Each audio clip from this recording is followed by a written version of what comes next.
Hello，大家好，歡迎大家又一次嚟到沖場啦。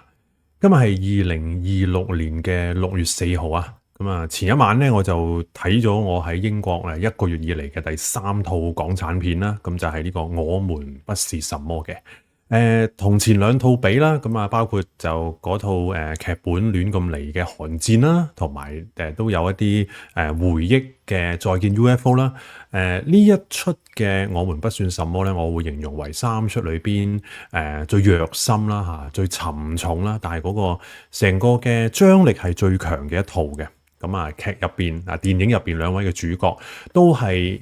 兩位喺佢哋嘅生命裏邊遭受到好多打擊、好多嘅欺壓、好多嘅不公甚至覺得係被社會遺棄嘅兩個人。咁而最後就炮製咗一單無差別嘅即係自殺式襲擊啦嚇，你可以咁講啦咁好血腥啊！成套電影啊〜好多粗口，亦都好難頂啊！即係好多嘅場面都嚇咁，但係個感受係都幾深嘅。咁就今日呢個日子咁啊，我覺得都可以同大家傾下啦。咁啊，同埋同一時間就原來都發現到有另一位即係好出名嘅香港導演咧，就即係對呢一套戲咧，前幾日就有一啲嘅評語，咁啊幾乎都未至於話踩到一文不值嘅，咁不過就都一啲幾嚴厲批評啦，即係佢覺得就好多情節都好唔合理啊咁樣啦，咁我自己都花啲時間去聽翻即係佢成條片嘅，咁我都嘗試用一個觀眾嘅角度去回應一下啦咁。嗱呢一套電影即係我今集就一定係好多劇透噶啦，咁所以如果你未睇呢套戲，咁但係你又準備去睇呢，咁我就建議你就 save 咗呢條片先，咁啊睇完之後呢，睇完套戲之後呢，先至入嚟睇啦。咁如果你係已經睇完嘅話呢，咁就好歡迎呢喺呢套我呢集裏邊，你去留低啲留言啦，即係講下一啲你嘅睇法啦，即係我都想睇下會唔會有啲人即係同我嘅睇法係即係差唔多呢，咁樣即係互相大家去即係交流一下咁樣啦。呢部電影咧，其實就取材自一單嘅真人真事嘅，咁我都係其實係睇完呢一套電影先知記得有單咁嘅真人真事，係發生喺1998年啊，位於呢個中國湖北武漢一單嘅巴士爆炸案。咁啊，當時咧就根據官方嘅數字咧，就造成呢個16人死亡，就超過咧係22人咧係受傷嘅。咁啊，最終發現咧，兇徒咧就喺呢一個嘅爆炸案中咧，都係一齊即係身亡嘅，係喺巴士上邊係2名嘅同性戀者。咁啊，指佢哋就係喺呢一個車上引爆嗰個嘅即係炸彈啦咁啊，當年就話咧2人係因為即係當年嘅一個下崗潮啦，即係呢個失業潮啦，加上社會上對於同性戀嗰種嘅歧視，令到佢哋咧即係好厭世啊嚇，即係亦都決定就嚟一個咁嘅攬炒啦咁樣。當時就冇一個咁嘅詞語啦，咁但係你而家去講翻就係都係一個咁樣嘅即係最後嘅一個結局啦。呢套電影入邊嘅設定就係同樣係2名嘅同性戀者啦，咁啊一位就係 Anson Kong 飾演嘅輝仔啦，咁另一位就係 Anson Bean 飾演嘅Aki 啦嚇，咁啊 Ike 嘛 Ike 係啦咁樣，咁啊佢哋喺人生面對好多欺壓之下，咁啊最終咧就決定喺一架巴士上邊咧嚟一個嘅無差別嘅隨機殺人方式，咁啊同乘客咧就即係同歸於盡嘅。劇情入邊講到2個人咁，因為自己都係同性戀啦，咁所以就受到好多嘅排擠啦，好多白眼歧視等等啦。但係其實即係你睇下嘅時候，你就發覺即係導演想講嘅，其實唔單單係一個所謂性小眾被社會壓迫，亦都唔係一個佢想去表達嘅嗰樣嘢，而係講呢2個人喺被家庭、被社會近乎被完全遺棄之下，最終逼到爆煲，然後去做出一個好失去常性嘅一個攬炒嘅行為啊！咁啊，Ike 啦嚇，咁因為佢嘅性取向啦，咁啊俾老豆就趕出街啦，即係唔可以翻屋企啦，然後就街頭去賣畫啦，跟住又俾警察拉啦，充公晒啲畫啦，跟住坐巴士嗰陣又要俾後邊嗰個細路女即係買咁踩你個椅背啦，跟住仲要俾佢阿媽話佢做咩同個細路女斤斤計較啦咁樣啦咁而輝仔就再慘啲啊！即係佢哋細個就俾俾自己嘅親生老豆就性侵犯啦，然後阿媽就同佢講：喂，你忍下啦咁樣啊，即係冇咗老豆唔掂㗎間即係個屋企咁樣。咁跟住佢要離家出走啦，住劏房啦，咁去地盤打散工，跟住又冇糧出啦，咁然後就借錢俾朋友想追數，咁啊就對方唔還，仲要即係鬧翻佢轉頭啦，然後去茶餐廳做侍應，咁啊又俾人克扣工資啊等等啊咁樣啦，咁然後去食飯同男朋友啊即係去 kiss 嘅時候，咁啊俾啲麻甩佬喺度羞辱啊辱罵啦咁樣，咁最後因為發現嗰個衰老豆繼續去打阿媽嘅時候咧，咁佢就動咗殺機，咁啊喺呢個官涌街市咧就將佢老豆咧就殺咗咁樣咁啊呢兩個人嘅背景，即係其實睇我就諗起我30幾年前咧嗰陣時睇嗰套嘅荷里活電影，唔知大家有冇睇過啊 Leaving Las Vegas 啊，兩顆絕望的心啊，就係咧呢個 Nicolas Cage 當年咧即係第一次攞影帝咧嗰一套嘅電影都係即係兩個主角都係所有嘢都衰到貼地㗎啦咁樣，咁但係即係 Leaving Las Vegas 就係兩個頹廢到即係最後咁樣啦咁但係呢一套電影裏邊啊即係輝仔同埋 AK 咧就係即係最後去做一單即係叫轟轟烈烈嘅一單攬炒咁樣啦咁兩個主角入邊，咁我會覺得即係AK 本身係個發揮比較多啲嘅嚇，即係完全你入去睇嘅時候，嗰2個幾鐘頭，你見到佢就完全放低晒呢個Mira 副隊長嘅靚仔形象㗎啦，即係佢完全唔係江業生嚟㗎啦，基本下不過都係依然靚仔嘅咁樣嚇。佢做到嗰種即係被壓迫啦，嗰種嘅不甘啦，然後到最後就係走投無路，豁出去嚇，即係嗰樣嘢咁樣。即係對佢嚟講，部電影對佢個人物個描寫咧，其實係相對地係比較係立體啲嘅。咁而 Anson Bean 即係佢飾演呢一位即係其實係即係青靚白淨嘅嚇呢位嘅即係AK 咁樣嚇咁。演技方面，即係如果你同 Anson Kong 比較咧，我就覺得都仲係幼嫩咗啲。咁但係就俾我之前，例如我上一套戲睇佢就應該係呢個填詞 L 啦咁樣，有進步嘅嚇，即係佢有啲微表情咧都做得都唔錯嘅嚇。例如佢喺球場嗰度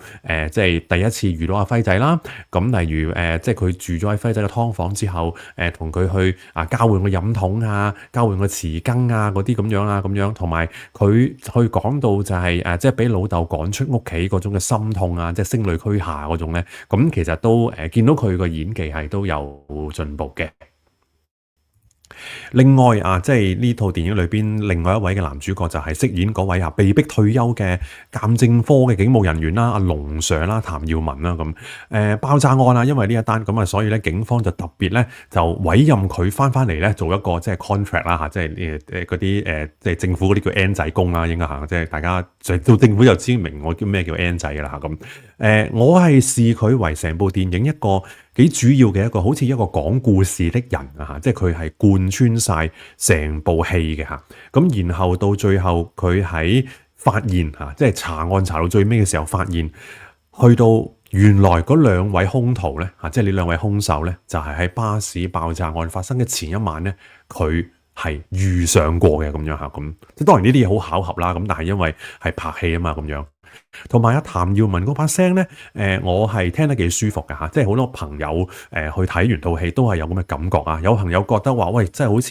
即係佢話好似聽到哥哥把聲咁樣啊咁呢個唔奇嘅嚇。即係如果大家我呢啲咁嘅年紀又即係有記性嘅，咁會記得佢當年參加新秀攞冠軍嗰首歌係咩啊？就係張國榮嘅拒絕再換咯咁樣嚇咁所以咧嗱呢一部電影好有趣啊！即係除咗佢之外咧，有另一位嘅新秀冠軍喺度嘅車婉婉嚇，即係做一個即係落去呢個夜場去蒲嘅呢個即係私人醫生咁樣嚇咁啊龍 Sir 咧，即係呢個位其實即係套戲有一個位令我最意外就係話咧原來講到去最後段嘅時候咧佢自己都係一位嘅同性戀者，又或者佢一位嘅雙性戀者咁樣啦咁佢同阿 Andrew 即係喺呢個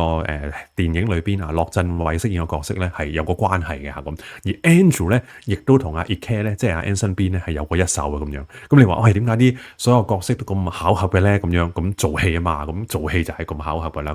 咁當然仲有好多其他嘅配角啦，都好精彩啦。即係我諗如果要揀 MVP，我諗好多人都會揀李慧敏啦嚇，即係飾演呢個輝仔個阿媽啦嚇。佢嘅嗰個妝容啦，佢嗰啲牙啦嚇，即係同埋加埋佢嗰種其實佢得兩場戲嘅啫，其實嚇，但係即係兩場戲都係令人好深刻誒，尤其是第一場喺差館即係落口供，即係嗰一場啦。咁咧，如果有睇嘅，你會知我係講乜嘢啦。咁嚇你唔會諗到嚇李慧敏當年即係我哋都即係你沒有好結果，活得比你好嗰位李慧敏，即係而家可以變成咁啊嚇！即係佢 I mean 即係佢而家依然嚟。咁年紀當然漸長啦，咁但係仍然佢依家都係好 decent 咁樣啦。咁平時出嚟嘅時候，咁但係喺套戲入邊係可以一個咁樣嘅一個裝扮啊，我真係冇得頂。即係我覺得可以去，我覺得如果你金像獎唔 DQ 佢咧，咁佢係有問鼎呢個女配角，我覺得係絕對係有機會啊。呢部電影原本就係2025年尾上畫嘅，咁但係啱啱因為係宏福苑大火啦，咁啊導演邱禮濤就決定就押後啦，因為本身部戲入邊有一啲爆炸啦，即係火燒人啦嚇，即係呢啲咁嘅場面啦咁樣，咁所以就嗰陣時導演就覺得，咁就即係唔好喺嗰個時間去即係去出現啦咁樣咁啊，我覺得其實去到即係2025嚇，即係2026。有呢套戲要上畫咧，我覺得係一件即係好唔簡單嘅事嚇。本身嗰部戲入邊係講到係成套戲係好陰暗啊，好絕望啦嚇。即係仲有就係講到即係要親手去殺父啦，然後跟住又攬炒去隨機殺人啊咁樣啦。咁成部戲係你見唔到任何嘅正能量啊，即係負面到極點㗎嚇。你都知道而家嗰啲主旋律就係你太過負面，就可能就係俾人叫你喂，你 cut 咗呢段啦，cut 咗嗰段啦，甚至唔俾你上啊嘛咁樣。咁但係到最後咧，即係又俾你上到嘅喎，即係再加埋入邊有啲嘅對白啊、情節啊咁樣嚇。例如Anson Bean喺街頭呢個即係 A.K. 啦嚇，喺街頭擺檔咁啊，跟住就啲差人嚟話喂，我哋收到投訴喎。要你走喎，阻街喎，但係嗰度其實中環碼頭嗰個位咧，咁樣好闊噶嘛，咁樣咁阻咩街咧？咁然後咩人投訴咧？又講唔出咩人投訴嘅喎，咁樣嚇，即係警察喺成套戲裏邊咧，絕大部分警察咧都係唔講道理嘅嚇，即係除咗阿龍 Sir 之外嚇，咁又叫你上翻行人路啦嚇，你工人去罷工嘅時候又係咁啦咁，即係仲有一場戲咧，即係我都驚訝地覺得係點解會過到關嘅咧咁樣嚇，即係 Andrew 嚇第二次去中環碼頭去幫阿 AK。去買畫嘅時候咧，佢第一幅就係想買呢個阿輝仔打籃球嘅，咁啊 AK 就話嗰幅我唔賣嘅咁樣，咁然後 Andrew 咧就揀咗第二幅畫咁樣嚇，咁嗰幅畫我一見到哇咁樣啦嚇，即係哇咗一聲咁樣啦咁如果你知我講乜你就知我講乜咯嚇，咁啊我問過一啲朋友噶啦，我係冇睇錯嘅，嗰幅畫真係係我見到嘅嘢啦嚇，咁如果大家明我講乜就明啦嚇，咁我無謂喺度畫公仔畫出牆啦咁樣嚇。我自己上一部睇嘅呢個邱導演嘅戲咧，就係10年前我睇翻，原來係選路鼎啊！即係嗰陣時你睇翻嗰個陣容咧，而家都不可能會再有噶啦嚇！即係嗰場係一部即係佢講一個社團去選一個路鼎啦，但係其實就係影射呢個特首選舉啦嚇。咁入邊有杜汶澤啦嚇，有黃秋生啦，有黃宗堯啦嚇。咁所以呢啲不可再噶啦，即係冇可能佢哋會再喺個大銀幕上邊去重新嘅即係喺埋一齊咁樣咁然後之後跟住呢10年，其實佢拍咗好多大片嘅，好多合拍片啊，劉德華都幾套啦嚇，拆彈專家啦嚇，掃毒掃毒2啦、3啦，跟住有海關戰線啦。咁其實嗰啲其實喺香港你話有啲都收得嘅嚇，有啲亦都未必好收得，但係佢有啲翻到大陸咧就好收得。我發現原來佢有一套叫做莫斯科行動啊嚇，即係喺香港係收幾廿萬嘅，但係喺翻到大陸咧收幾億嘅咁樣嚇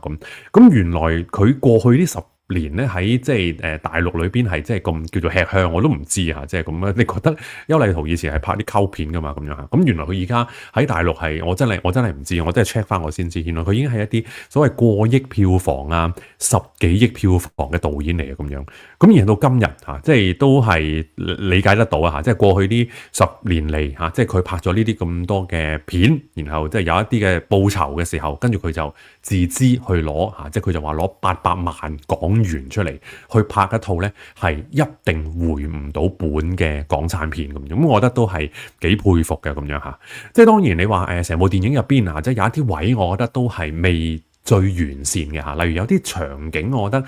唔係交代得好詳細嘅。例如阿 EK 嚇，即係佢俾老豆趕出家門之後，突然間原來阿輝仔就已經留下去等佢啦喎咁樣。咁但係其實上一幕佢哋先至話喺籃球場嘅咋，我記得嚇。咁然後跟住咁點解佢哋已經咁快發展為 friend 咧？甚至乎其實已經係發展為情侶咧咁樣嚇。咁呢個我都冇去交代啦嚇。咁另外例如阿龍 Sir 嚇，明明諗住啊，即係俾人被逼辭職啦，跟住就話我要去做炸彈，我要一鑊熟啦咁樣。咁但係當時佢嘅即係我唔記得嗰陣時係佢結咗婚未啦，即係同居女阿彭秀慧啦嚇，同居女友定太太啦。咁跟住就話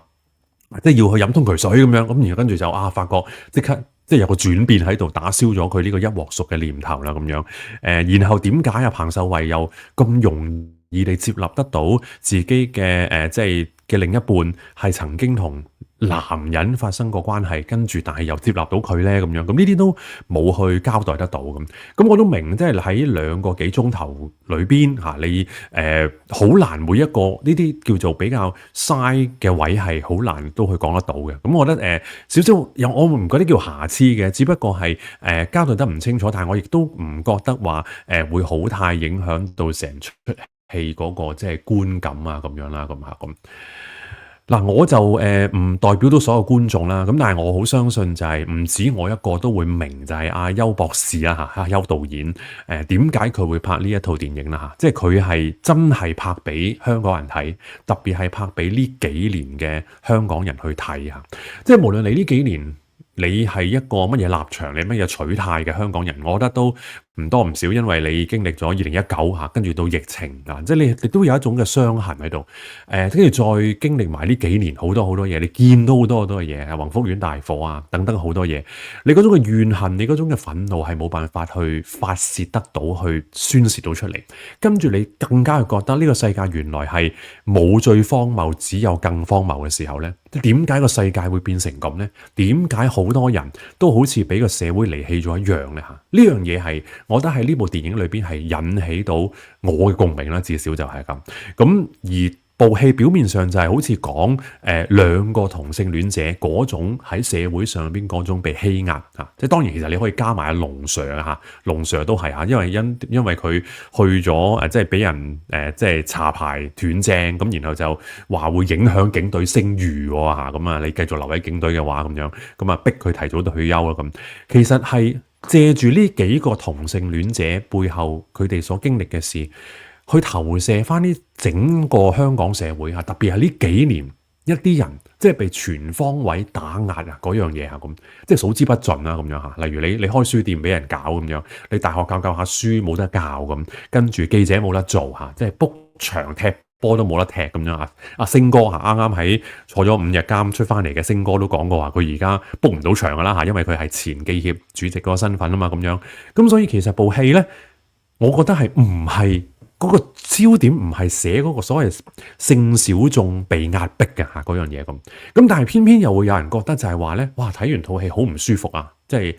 我睇到有一啲例如特別佢哋係本身係同志嘅，咁佢覺得哇佢矮化緊啲同志喎咁樣嚇。即係誇張咗香港社會對同性戀嗰種歧視喎，不如有㗎，而家同幾廿年前唔同㗎啦，即係而家啲人對同志好尊重㗎啦，你拍到部戲咁，即係其實係咪掀起一啲所謂恐同咧咁樣嚇？就算你有幾咁遭遇唔好，又使唔使要去揸巴士，即係咁大件事啊咁樣啦咁啊，其中一個有呢啲論點嘅咧就係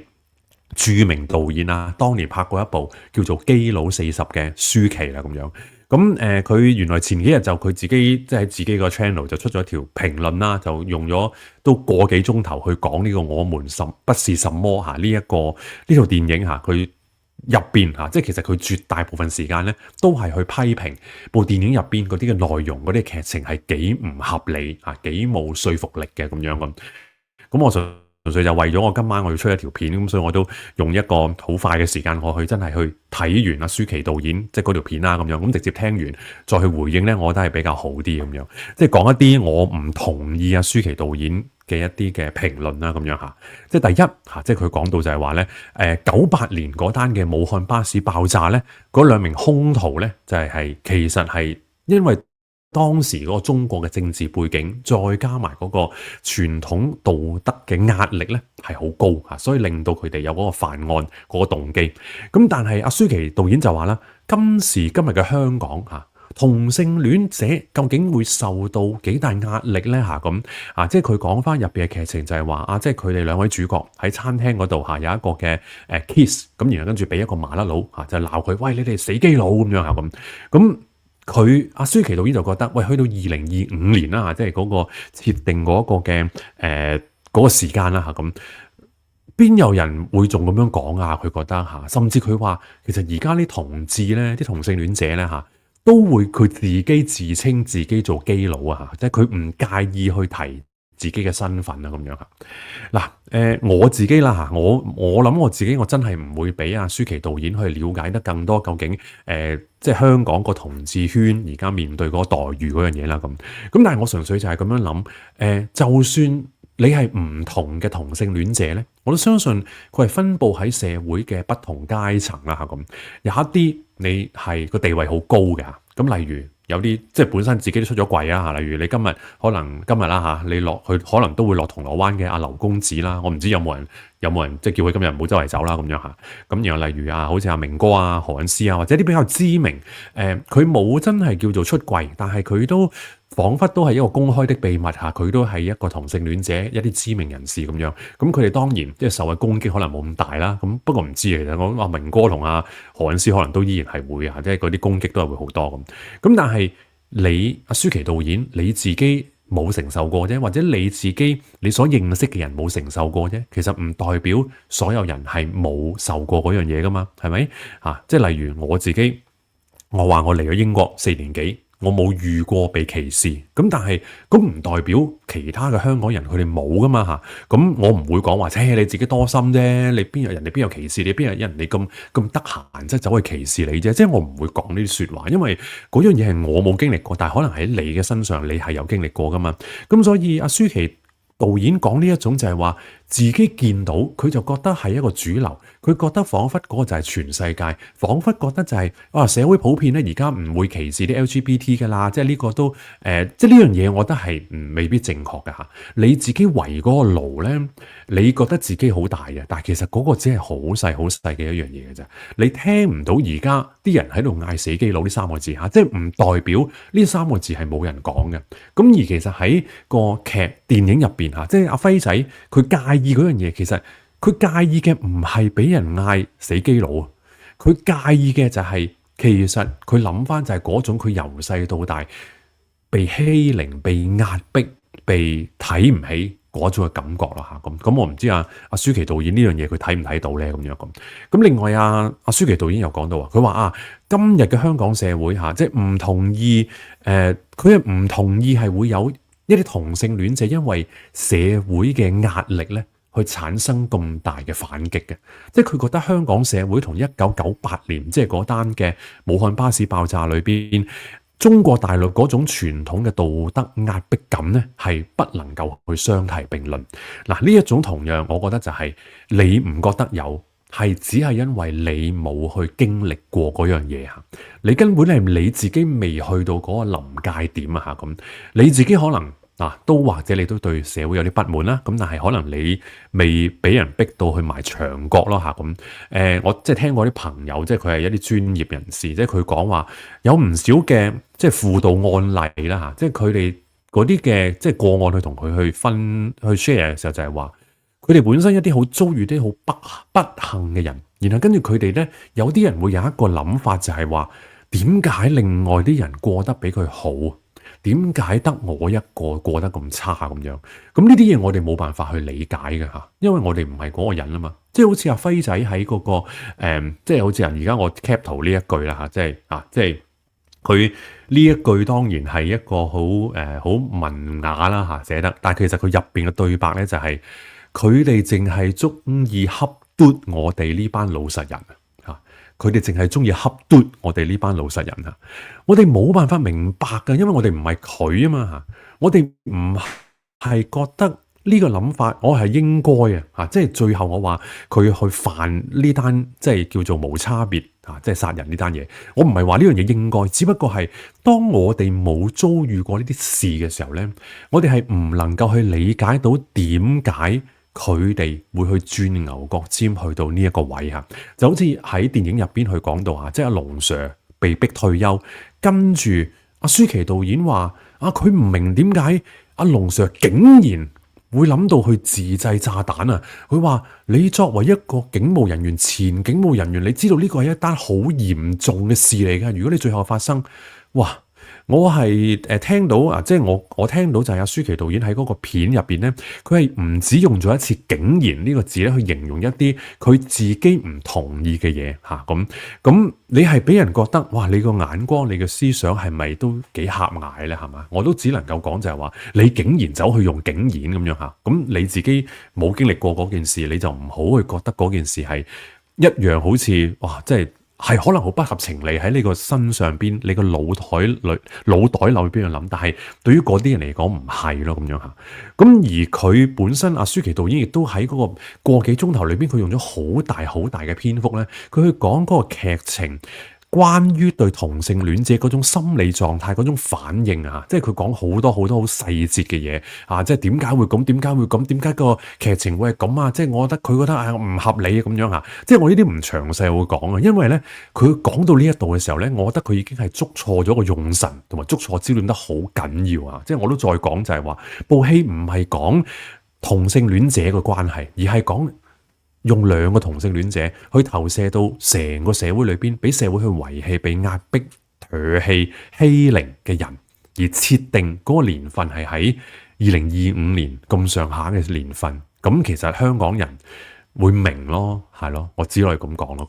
咁而阿舒淇導演仲有一個評論咧，我覺得都好奇怪。佢即係佢講到有一幕咧，就係話阿 Ike 咧嚇，即係 Anson Bean 啦，即係佢俾老豆趕出屋企嚇。跟住佢就話佢其實一早咧執好晒啲嘢噶啦，其實話即係話佢有心理準備，就係話佢只要一喺屋企出櫃咧，佢自然就會俾老豆趕走噶啦咁樣嚇。咁然後跟住就佢去到阿輝仔嘅劏房嘅話一去到就話想跳樓自殺啦咁樣啦。咁然後又話個心我未試過咁痛啊咁樣。咁然後阿舒淇導演咧就話好唔合理啊，即係佢演繹就係話喂。你即係阿 Ike 咧，你已經係一個半公開嘅同性戀者啦。既然預計到老豆有咁大嘅反應，點解你冇心理準備去承受嗰個創傷咧？而呢個創傷點解竟然令到佢想自殺咧？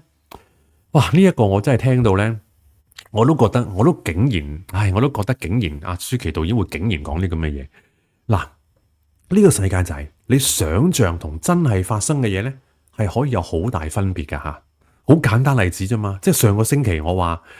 即係阿仙奴咧，如果最後喺歐聯輸咗咧，咁我諗我個失望都唔會有06年咁大嘅。咁但係當件事真係發生咗嘅時候，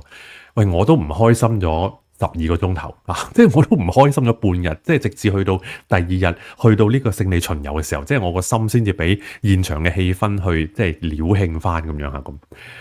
即係另一個比喻啦，你嘅親人或者你嘅朋友即係佢患咗絕症好多年你已經有心理準備，就係佢隨時都會離開噶啦。咁然後到最後佢真係離開咗啦。咁然後跟住你發覺，哇！你真係原來比你想象中傷心好多咁樣。咁然後突然間有一個人同你講就係話，喂，你都預咗佢就嚟死噶啦，你點解冇心理準備去承受嗰種傷痛啊？點解仲要喊苦喊忽咁樣？喂，呢一種真係離地到咧，我都真係冇辦法去形容，即係一種好冇感情，甚至我覺得真係好冷血嘅一種推論咯，咁樣嚇咁。咁而最後一個 point，阿舒淇導演即係講到就係話，我們不是什麼呢套戲咧，係用咗一種好戲劇性嘅手法咧，去煽情去擺弄嗰啲人物嚇。即係佢話見到側邊好多人都好似好 buy 呢套戲，覺得部戲咧係為咗社會一班受壓迫人去發聲。咁但係最後引發嘅就係一班巴士爆炸案係一件無差別攬炒事件啊嘛，佢覺得套電影呢係好似想帶動啲人去同情嗰兩位主角，甚至去 endorse 佢哋兩個呢去做呢個行為。咁佢覺得呢方面呢喺道德上呢係有問題咁樣吓。嗱，我睇完成套戲呢，我係完全唔覺得導演係要我哋去 endorse 嗰兩位嘅主角吓咁。endorse 同埋 understanding，我覺得係兩件事嚟噶吓，即係吓呢個所謂嘅叫做支持佢去做呢樣嘢，同埋明白佢做呢樣嘢係完全兩件事嚟㗎嚇咁。我覺得邱禮濤導演係想話俾你聽就係、是，當有啲人佢被壓迫到一個走投無路嘅時候咧，佢哋內心嗰種積壓嘅怨恨憤怒，唔係一般人可以理解得到嘅嚇，即係唔係你呢啲舒淇導演啲上晒神台嘅人去理解得到嘅嚇，即係如果嗰樣嘢係舒淇導演你自己都理解得到嘅時候咧，咁其實嗰樣嘢其實都唔係好憤怒嘅啫，原來都嚇。咁所以由始至終我係唔覺得邱禮濤導演係要我哋去認同佢哋呢兩位主角即係想做嘅事咁。咁我覺得呢啲係我問過身邊好多個睇過呢套戲嘅朋友，其實佢哋都睇到呢一個 point。咁所以我唔知道究竟一位咁資深嘅導演點解佢睇唔到咯嚇，定係佢選擇一啲即係比較叫做好與別不同嘅觀點去突出嚟咧？咁樣我唔知咁樣嚇，即係可能佢將個注意力去集中喺好多好多，真係好多係關於話對於佢認為劇中對於同性戀者個描繪，同佢認知嗰個世界嗰個嘅細節好唔同咯，咁樣吓，即係佢仲講多一樣嘢，佢就係話，哇，好似寫到咧，成部電影入邊所有都係衰人嚟噶吓，即係佢話，喂，點可以想象到呢個，即係呢個世界啲人可以衰得咁交關啊，咁樣吓，咁啊，我聽完佢呢一句，我就心諗，哇，即係你唔相信呢個世界有人衰得咁交關，咁即係你呢幾年你住咗喺邊度咧？咁樣吓，我都想問一問啊，咁佢連帶講到咧，就係話喺入邊有一場戲，就係話個巴士司機同個的士司機霎氣嚇，佢哋兩個嘈交嚇，兩個都唔係好人嚟嘅。哇！我心諗嘈交都唔係好人嚇，即係揸車咁樣同人霎氣咁都唔係好人。哇！咁你條底線都真係幾低喎，咁樣嚇，舒淇導演咁樣咁。咁呢個我係作為一個即係電影觀眾嚇，即係對於阿舒淇呢位著名導演嘅一啲嘅睇法啦，即係當然我人微言輕好多啦咁樣，咁但係就係唔知你會唔會例如你聽完我所講，或者你都有睇過啊舒淇導演佢嗰篇嘅評論，咁你又有啲咩睇法咧？咁樣你會唔會同我一樣咧？定係你 pro 啊舒淇導演嗰套咧？咁冇乜所謂嘅嚇，咁你可以喺留言嗰度咧，即係同大家去即係分享翻，我覺得嚇咁。最後，我想講即係電影主題曲不能不講即係一首唔係新歌嚟噶嚇，係2003年嘅作品啦，盧巧音所唱嘅《天佑我們》啊，雷頌德作曲，林夕填詞，咁啊林夕呢個名都繼續可以喺個 roller 嗰度去見得到出嚟啊，咁啊去到2026年都真係好欣慰嘅一件事。2023年之前嗰一年，盧巧音派咗一首就係佢嘅經典歌。好心分手啦咁樣，03年嘅時候咧，佢當年即係派台嘅冠軍歌咧，就係呢個《三國志》。我頭先睇翻維基啦嚇，《天佑我們》咧係冇派過台嘅嚇，冇上過呢個任何嘅電台、電視台嘅流行榜啊咁樣。咁所以其實喺呢套電影即係出之前咧，其實可能就只可能係多數啦嚇，即係盧巧音嘅歌迷啦，或者真係當年去聽過呢首歌嘅人先會比較熟呢首歌啦咁。好神奇啦，我覺得嚇，相隔23年啦嚇，邱禮濤去揾翻呢一首歌。然後發現入邊嗰啲歌詞點解可以同部戲係貼切得咁緊要嘅咧嚇？咁直情我覺得係幫成部戲係畫龍點睛啊！即係首先我覺得最神奇嘅就係入邊阿夕爺所寫嘅詞嘅裏邊咧，有兩句咧係出現咗什麼嚇，即係就係同呢套電影本身嚇有呢個1/3嘅重疊啦嚇。喺呢個 pre-chorus 嗰一段啦嚇，咁贏了氣勢又怕輸去什麼東西，路障不算什麼東西，你要我心情美麗啊。咁然後其他好多歌詞你都我唔逐句講啦，大家可以揾翻去睇啦，真係好貼切嘅嚇。隨他們如何混帳，我跟你獨自漂亮。紅海前悠然共你，遙望那6月飛霜啊！喂，真係呢最後呢4個字真係好啱今日啦，係咪？遙望那6月飛霜，跟住到副歌啦，一啲 keyword 啦嚇，鬥士啦、起義啦、有勇字啦、堅持啦，哇！呢啲字真係你而家03年講嘅冇乜問題啦，咁但係你到2026年講你就哇咁又有一聲啦咁樣咁啊呢首歌本身我就喺我喺 YouTube 我就揾唔到一個所謂叫做官方即係擺咗嗰個嘅即係叫做當年嘅 MV 上去啦，咁我都係求其去篤咁一啲嘅即係一啲人去擺啦。咁我揾咗呢一個，咁呢一個咧本身係應該有一個私人嘅account 啩，我估啊，但係佢都有2萬幾個 subscriber 喎，同我都差唔多，沖場都係2萬1啫喎。咁啊，7年前擺嘅呢一個嘅即係MV 或者擺上去啦咁嚇，113個 comment 嚇，但係我係碌落去，大家可以揾呢一個啦嚇咁碌落去咧，佢係有90%嘅留言咧，其實係喺過去嗰1個月裏邊去留嘅嚇咁，即係我求其我讀啲俾大家聽啦嚇，佢話有一位嚇20幾年前聽，只覺得型，今時今日再聽毛管動嚇。另一個就話23年前聽唔覺得係乜嘢，當年經歷咗沙士啦，佢今年40歲啦嚇，經歷社會動盪，再聽呢首歌，佢竟然喊咗出嚟嚇。有好多人都講話聽到喊啊，有冇人明啊嚇？睇完我們不是什麼，壓抑絕望嘅心情，哼住呢首歌，多謝邱導演同一班演員，使香港人記得這裏我們不是什麼嚇。跟住好多人係以為話，我以為係新歌啦，原來係經典歌啊！原來咁好聽，林夕係呢一個嘅即係香港之光啊！有一位朋友話，細細個聽已經跟住唱，冇諗過而家可以咁震撼啊！咁樣嚇，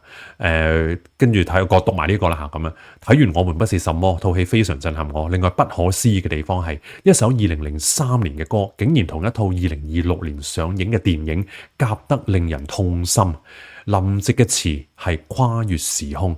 不能自已地碌咗超過30次，哇！真係天佑我們呢個歌名就肯定啦，我都幾肯定啦。個靈感一定係嚟自呢個天佑女王啦，當年仲係呢個女王嘅時候啦。咁但係歌詞入邊寫嘅其實佢唔係叫你靠個天啊，反而嚇，即係好有趣啊！其實係叫你去靠自己啊，喺一個掙扎中去求全，即係當然唔係話叫你好似嗰2位主角咁瘋狂，即係做啲咁即係咁冇人性嘅嘢啦，做最後咁。但係其實首歌本身就係講嚇，你喺絕望之中，其實你唔使理人哋啊，你以為身邊嘅環境係好惡劣咩？好灰暗咩？但其實我依然可以去揾到自己應該行個方向咁樣。當然你睇完啲歌詞啦嚇，即係我覺得對於有宗教信仰嘅朋友，可能未必覺得好舒服啊，因為入邊即係直爺都係咁噶，佢入邊有時好多歌詞，例如去到近年都係，即係佢有時都會用咗一啲套用一啲係聖經入邊一啲嘅故事啦嚇，即係基督教耶教入邊一啲故事，即係去寫一啲嘅歌詞。入邊天佑我們入邊有一句講到話自愛者都是摩西嚇，只要夠堅持咁樣嚇咁啊，當然係講翻呢個新約舊約聖經啊，即係呢個出埃及記啦，或者呢個出谷記啦嚇咁摩西分紅海啦咁樣嚇，摩西分紅海嘅時候，咁其實上帝就叫佢喂，你舉起支杖啦嚇，即係佢揸住嗰支杖啊嘛嚇咁，你舉起支杖，咁跟住咧前邊紅海嘅海水就分開噶啦咁樣咁啊，哇咁啊大家。可能你就唔知道覺得哇嗰啲杖係嗰啲咩神力啊咁樣啊咁，啲杖唔係有啲咩 magic 嘅嚇，即係你睇翻呢啲解經家咁樣去講下，而係摩西去舉起呢啲杖嗰個動作，其實佢本身係一種對上帝嗰種信心嘅一種表現啊，即係佢會相信就係話上帝叫我做，好啦我就做啦咁樣，而並非嗰一啲杖嚇或者有啲乜嘢係加咗落去嗰啲杖裏度有呢個神力啊。而係阿摩西佢去相信佢所信嘅嗰位嘅神咧，係會幫佢咁樣吓。因為呢一樣嘢其實你對於有宗教信仰嘅人，咁你咪去依賴嗰個信心咯。咁對於你，如果你一個冇信教嘅人，其實你都應用得到吓。咁所以直爺所講嘅就係話你嗰一種嘅信心吓，喺成部電影一個咁幽暗、哇咁絕望之下。然後最後咧，係最後啊，即係我都唔帶劇透埋，係最後完咗之後咧，係播呢一首歌。咁我覺得呢個都係俾翻一啲光明俾觀眾啦嚇，即係成部電影，哇，真係得到咁嘅時候，臨尾播翻呢一首《天佑我們》嚇，即係咁，我覺得所以大家記得咧，留到最後啊，留到最後聽埋首歌先至走咁樣咁。23年前可能你聽呢首歌嘅時候，你唔係好覺得乜嘢。當然23年前聽嘅時候，啱啱沙士完結啦嚇，你都即係然後嗰一年張國榮、梅艷芳離開我哋啦咁。你未必覺得係有啲乜嘢咁。咁但係到23年後咧，哇！你會覺得呢首歌好神奇地係跨越時空，即係所以我都覺得係好勁，我覺得嚇。咁所以都大家都咁睇完部戲。聽一首歌咁翻去繼續碌呢首歌啦咁樣嚇，咁我今朝早自己揸車都碌咗成10次咁勁咁樣嚇咁最後啦咁我用阿龍 Sir 喺戲入面呢個電影入面一道對白去作為我呢條片嘅完結啦咁樣。佢入邊有一個位因為佢阿龍 Sir 係煲煙嘅，咁所以佢嗰陣時佢即係翻嚟即係叫做呢個合約工嘅時候，就係問阿 Madam 即係佢嘅上司，喂，可唔可以喺呢個辦公室食煙啊咁樣咁。咁然後跟住佢同阿朱柏謙最尾嗰陣時就話，記唔記得呢個由邊一年邊一月邊一日開始係呢個室內禁煙咧？咁樣咁佢講到梗係記得啦，我係呢個作為煙產2007年1月1號嘛咁樣。跟住佢再加咗一句，佢話有一啲日子咧係唔可以忘記，有一啲日子係唔可以忘記嘅。咁呢句說話喺今日6月4號去復述咁大家各人都有自己嘅一啲諗法啦，咁樣咁好啦，咁喂，好長氣啊！今日講完呢一套《我們不是什麼》咁英國就啲場次都 cut 得都七七八八啦，咁即係如果喺倫敦就可能都仲好少少嘅，都仲有個別大啲嘅戲院都可以做，不過都應該過埋呢個禮拜都未必再有噶啦。咁如果喺英國嘅朋友你想睇嘅，咁都要把握呢個機會啦。咁樣香港都上咗一段時間，咁不過應該都仲有啲戲院上嘅，咁未睇嘅朋友咁再睇咯。咁如果你再想睇嘅，咪再去睇咯，即係細味下當中嘅一啲你第一次睇嘅時候未必睇到嘅嘢啦，可能咁好啦。咁今集衝場嚟到呢一度啦，咁希望大家都喺今日6月4號都會過得即係平安啦咁繼續支持衝場啦comment like and share 啦，同埋訂閱我嘅頻道下一集再同大家見面，拜拜。